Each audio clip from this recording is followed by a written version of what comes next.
বন্ধুরা, আজকের আলোচনার বিষয় রবীন্দ্র কুইজ পর্ব 4। এখানে রবীন্দ্রনাথের সম্পর্কে অনেক অসাধারণ প্রশ্ন আলোচনা করা হয়েছে, যেগুলো যে কোনো পরীক্ষার ক্ষেত্রে আসতে পারে। তো যাই হোক, কথা পড়াবো না, শুরু করছি।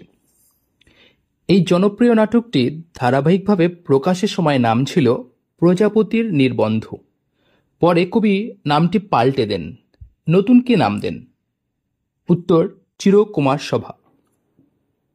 পরের প্রশ্ন, ওই নামে একদিন ধন্য হল দেশান্তরে তব জন্মভূমি, সেই নাম আরবার এদেশের নগরে প্রান্তরে দান করো তুমি। এটি কবিগুরুর কোন কবিতার অংশ? উত্তর, বুদ্ধদেবের প্রতি। পরের প্রশ্ন, মহাকবি শেক্সপিয়ারের কোন নাটক রবীন্দ্রনাথ তার ছোটবেলায় গৃহশিক্ষকের নির্দেশে অনুবাদ করেন? উত্তর, ম্যাকবেথ নাটক। পরের প্রশ্ন, রবীন্দ্রনাথের শেষ জীবনের খাস চাকরের নাম কি ছিল? উত্তর, বনমালী। পরের প্রশ্ন, শ্রীবিলাস, শচীশ ও দামিনী রবীন্দ্রনাথের কোন বিখ্যাত উপন্যাসের চরিত্র? উত্তর, চতুরঙ্গ। পরের প্রশ্ন, কাবুলিওয়ালা গল্পের কাবুলিওয়ালার নাম কি ছিল? উত্তর, রহমত। পরের প্রশ্ন, রবীন্দ্রনাথের লেখা শেষ কবিতাটির নাম কি ছিল? উত্তর, তোমার সৃষ্টির পথ রেখেছ আকীর্ণ করে। পরের প্রশ্ন, রবীন্দ্রনাথ তার বাবা মায়ের কততম সন্তান ছিলেন? উত্তর, চতুর্দশতম। পরের প্রশ্ন, রবীন্দ্রনাথের শেষকৃত্য কোথায় সম্পন্ন হয়, অর্থাৎ রবীন্দ্রনাথকে কোথায় সৎকার করা হয়?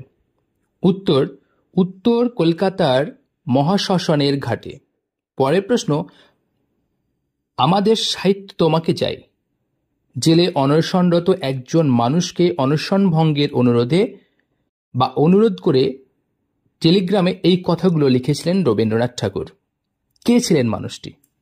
উত্তর, নজরুল ইসলাম। পরের প্রশ্ন, ফকির ও পুষ্পমালা রবীন্দ্রনাথের একটি নাটকের কেন্দ্রীয় চরিত্র, কিন্তু নাটকটির নাম কি ছিল? উত্তর, মুক্তির উপায়। পরের প্রশ্ন, সহেনা যাতনা দিবস্য গনিয়া এই রবীন্দ্রসঙ্গীতটির সুরস্রষ্টা কে ছিলেন? উত্তর, জ্যোতিরিন্দ্রনাথ ঠাকুর। পরের প্রশ্ন, রবীন্দ্রনাথ তার সেজুতি কাব্যগ্রন্থটি কাকে উৎসর্গ করেন? উত্তর, ডক্টর নীলরতন সরকার।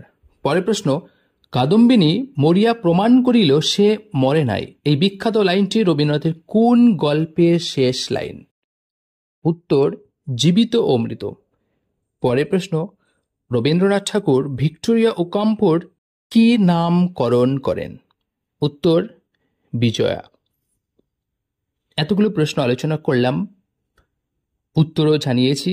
যদি আপনাদের এই ভিডিওটি ভালো লেগে থাকে, অবশ্যই আপনারা সাবস্ক্রাইব করবেন যারা এখনও করেননি। আর যদি এমন ভিডিও আরও পেতে চান, অবশ্যই আপনারা কমেন্টস করবেন। অলরেডি এই বিষয়ে রবীন্দ্র কুইজ 3টে পর্ব আমার আলোচনা করা হয়েছে, আমি ডেসক্রিপশনে লিঙ্ক দিয়ে দেবো, আপনারা দেখে নিতে পারেন।